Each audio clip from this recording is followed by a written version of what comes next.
на Нов Български университет по въпросите на реконструкция на жилищните квартали. По-специално случая, който той ще разгледа, ще бъде в Глазго, Шотландия. Може би две-три думи за него да кажа преди това. Той е дългогодишен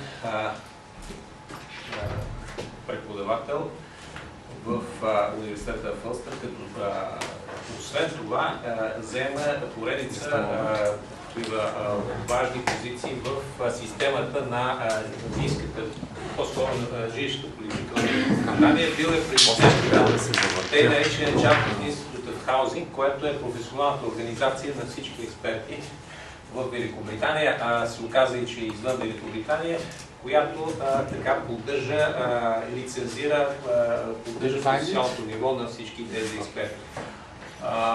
И освен това е професор, гост-професор в Хонг-Конг и в Букурещ, защо не и един ден в Нов Български университет. Така че отдавам думата. So I just introduced you briefly. You'll probably find that when you listen to English people, they speak differently to me, because I'm actually from Ireland. And if any of you have heard of Belfast, yes, I'm assuming most of you speak English. Yes. And if not, then just read my lips and we'll see how we get on. But I do speak with a different accent, so I'll try and speak slowly if I can. But sometimes I get excited and get carried away. And I have to keep looking at the camera as well. So anyway, I'm delighted to be here. This is my first time in Sofia. And I've had a lovely walk around the city centre this morning. Really nice. So, unfortunately I'm only here until tomorrow, but I hope I will be back, because we have an agreement now between our universities to continue our exchanges, and we have two of your students with us at the moment studying in Belfast. So this is my email address, and that's my Twitter account if anybody tweets. I'm not sure whether you're big into tweeting in Bulgaria, but in the UK a lot of people tweet and they say things. Sometimes it's very difficult. Okay. What I want to speak about today is regeneration, and basically to give you a bit of background about the UK, and in particular about large housing estates and problems that we've had in the past. Right across the United Kingdom, including Scotland, England, Wales and Northern Ireland. And we've had sort of very large housing estates that what we would have called were difficult to let. People didn't want to live in them. Some people refer to them as sink estates, or estates where people really had lost hope and value, and people felt socially excluded. So for many years the UK government has tried to regenerate those estates and to actually reverse the process of decline and encourage people to live in them and to actually utilise the buildings. Now, I know most of you are architect students, if not all, and sometimes there's a major criticism which I mentioned yesterday in the 1950s and 1960s in England and in the UK about what they called architectural determinism, where architects decided how you should live, and architects built the housing for social housing for people in low-income groups. So they built these nice housing estates on the outskirts of cities.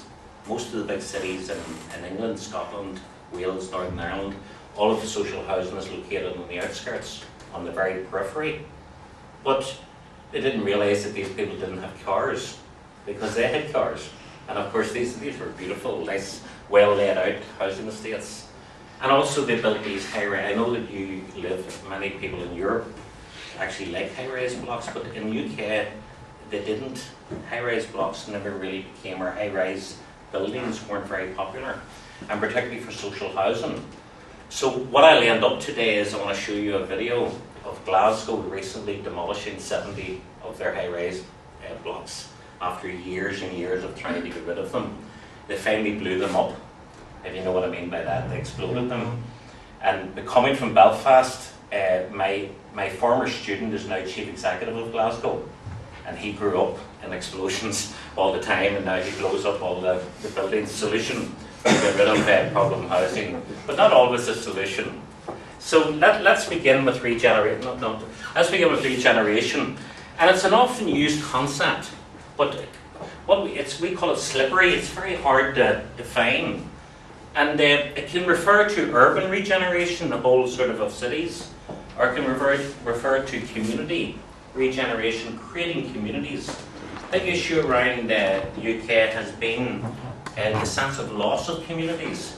In the 1970s, lots of redevelopment went on where housing was demolished. Very poor housing that was built at the beginning of the 20th century were all demolished. But what happened was that it also demolished communities and people living. My background is social sciences, so I actually deal with people and how they actually live and use the dwellings. You design them, but we actually determine how people might want to live in those dwellings, and we do that by asking them, what would you like? As opposed to telling them, this is what you should have, because it's great. And again, you know, back to the architectural determinism, where the architects would have built a nice theatre at the bottom of the housing estate. People don't want a theatre, they want a pub to drink in.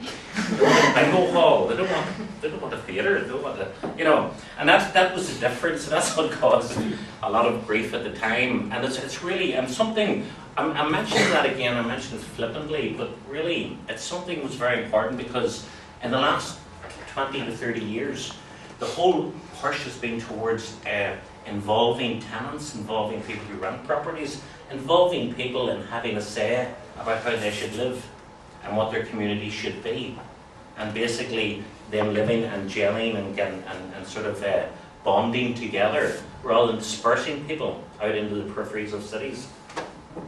So it can be, you know, regeneration can involve a number of sort of things. As mentioned, it could be urban, it could be for a whole city, it could be for a whole town, it could be sort of about communities and about bringing communities, or bringing heart or life back into small areas. And many of the programmes in the past in the UK has been very much led by public bodies, and social housing organisations have been seen as major agents to actually drive community regeneration and to drive the regeneration of areas. And but really the broad aim is to improve the quality of life and the local economy. So there's a number of subcomponents regarding regeneration. You've economic regeneration, basically referring to programs aimed at improving employment, including training, job placement, internships, business development, the provision of business premises, encouraging employment into areas. Because after all, many of our large post-war housing estates or interwar housing estates that were built, basically many of them had very high levels of unemployment and people that felt socially excluded from the rest of society. And this is about trying to encourage sort of employers to come into areas, to encourage local employment, encourage local education, to upskill people and give them a sense of purpose of living in a certain area. And then of course you have them from creating the economic generation right through to social regeneration. Very hard to pin down what is social regeneration. But improving people's skills, giving people self-confidence and a sense of security and well-being. I'll come back to this word well-being at the end, because this is something now that the UK government is driving, is that you have to not only increase someone's well-being in an area, particularly housing associations, that's what they're tasked with. You're not just building housing, you're actually increasing people's well-being or their lives. You're improving your lives, but you must measure that. You must show how you're doing that. And indeed, legislation was just introduced last year compelling housing associations, who are our main drivers of social housing, and in some cases private housing as well, and compelling them to measure how their social impact on areas. Is everyone with me so far? Mm-hmm. Yeah, okay. And physical regeneration is again, obviously, something which you'd be very keen about, is improvements to housing and the environment with the joint aim of improving living conditions, improving confidence. So if you have particularly bad areas, it might be best to demolish them. rather than letting them wait. You know, we had a big shift as well in the 60s and 70s from redevelopment, from demolishing areas and dispersing people into new housing and different and sort of unsettling communities. We moved away to rehabilitation, keeping people in their communities and refurbishing their dwellings as opposed to knocking them down. But in some cases people will argue that maybe in some areas you do need to, and obviously in Glasgow they did, which we'll come to later. Next. Yeah. So urban regeneration policy, it's very much been, the state has driven that in the UK. Central government, coming from Westminster, London, basically responsible for setting the strategic policy agenda and providing the funding.